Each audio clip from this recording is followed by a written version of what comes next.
Seattle Seahawks on the road at the Baltimore Ravens. This has gotten to 6 universally across the board here. 44, 45, 44, 44 and a half is the total out there in the market right now. Adam, we know your boy going across country and joining the Seahawks and Leonard Williams. Leonard Williams with 22 quarterback pressures this year on a pretty bad defense. And so that lets you know big boys still got it there for Seattle.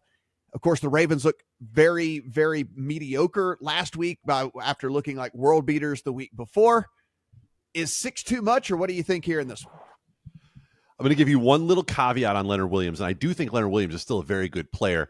He accumulated those pressures right next to Dexter Lawrence. And when you have one of the superstar defensive tackles in the league picking up double teams that he did, I think that helps inflate the number a little bit for Leonard Williams. But in any case, still a very good addition for Seattle. This to me is Seahawks or pass, and for me it's pass. I'll give you a short handicap on this. I don't know who either of these teams are. Ultimately, I think Seattle probably should have won at larger margin the last couple of weeks than it did. I think Baltimore showed you last week that those 31 points were probably a little more than they should have had ultimately, because they got some turnovers that created short fields, and Arizona in the end actually had more yards than Baltimore by the time that game was over and done with. But I don't trust the spot here for Seattle enough to play the 6. I'll pass. I did. I took it. I took the 6 as the buy point. It was sitting 5.5. I'm like, yeah, dead number, not going to do anything. And then it got to 6. I was actually surprised. And I thought the 6 was going to go away. And instead, the 6 is now universally available.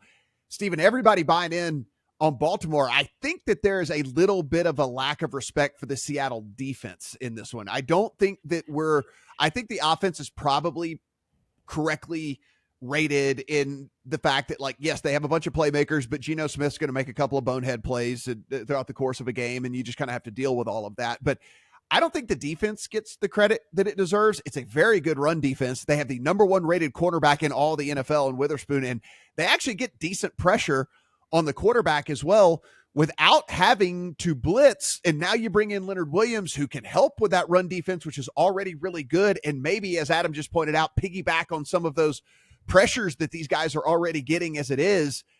If you make Baltimore one-dimensional, I think Lamar is better as a passer for sure. But if you make him one-dimensional where he has to pass with that ragtag group of receivers, I just don't know if it's good enough to win by touchdown. So if you're going to give me 6 points in a situation like that, in a game script like that, and the way that it could play out, I'll take it. It makes sense to me. It does feel like a lot of points. I think part of this is colored by them blowing out Detroit a couple of weeks ago, because that spread was, I think, 3.5. Off the top of my head, I think it was 3. And I think all of us basically had the Lions and the Seahawks kind of in that tier, maybe Seahawks a tad below, but basically kind of in that tier. So to go from 3 to 6 seems like a lot, but the Ravens also kicked the crap out of them.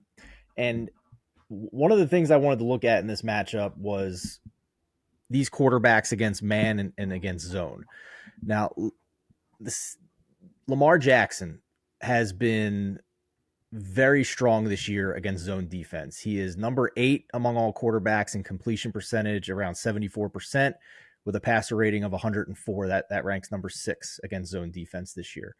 And the Seahawks play more zone defense than anybody in the NFL. According to PFF, they play 88% of their defensive snaps in zone. Now, we flip to the other side with Geno.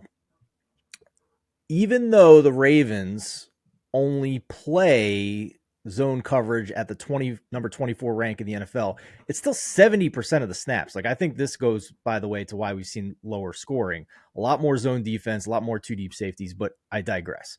If he's facing 70% zone defense, Geno Smith against this Ravens defense, he is worse against zone than he is against man. And the split is stark. Against man defense this year, he's number 1 among all quarterbacks with a passer rating of 113.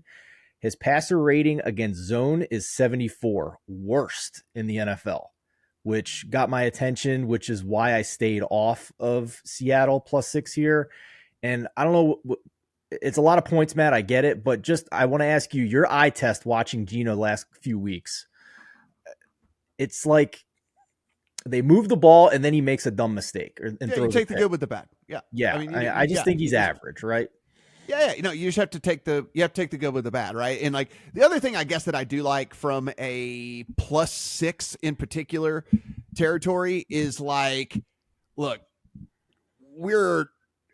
I feel like with those offensive weapons, with everything that they have with Seattle, I don't know if we're ever truly dead, right? Like with the +6, it's one of those things where DK Metcalf, Tyler Lockett, JSN, Kenneth Walker, like any of these, there's just a lot of different guys that can make splash plays and things like that. And so I feel a little bit more comfortable having a bunch of points in my pocket against this team. So there's that. Adam, I guess to put a bow on this one, I thought there was some interesting stuff last week where they were kind of sleepwalking in that game. And then they said, like, we got back to the run game. And that's what really established, us getting everything on track and getting things going. If that's kind of what they need to happen, again, like I said, it's pretty underrated how good the Seattle run defense has been. Like, do you think that there is any concern with them having to go pass heavy here against Seattle? I would say that I didn't have any concern at all unless I look at the fact that these Baltimore receivers have had a weird season where we've had games with an enormous amount of drops. Again, that is fluky. It is not necessarily repeatable, but it puts enough doubt into my mind when it comes to the Baltimore receiving core to say, I don't know. And that's what I've been saying about Baltimore's. I don't know. The more you look at that Lions game, the more you have to ask yourself the question of, like, is that the peak for Baltimore, right? Is that game the absolute best they can do, or is there more in there? I do think there's more in there, but we sure as hell didn't see it last week in Arizona in a situation where I think you probably should have. And that gave me enough pause on Baltimore to want to stay off this game. I make this game Baltimore 4.5. And so for me, the difference between 4.5 and 6 is enough to take the 6. But like I said before, it's Seahawks or pass. So I understand why you're on Seattle. Yeah.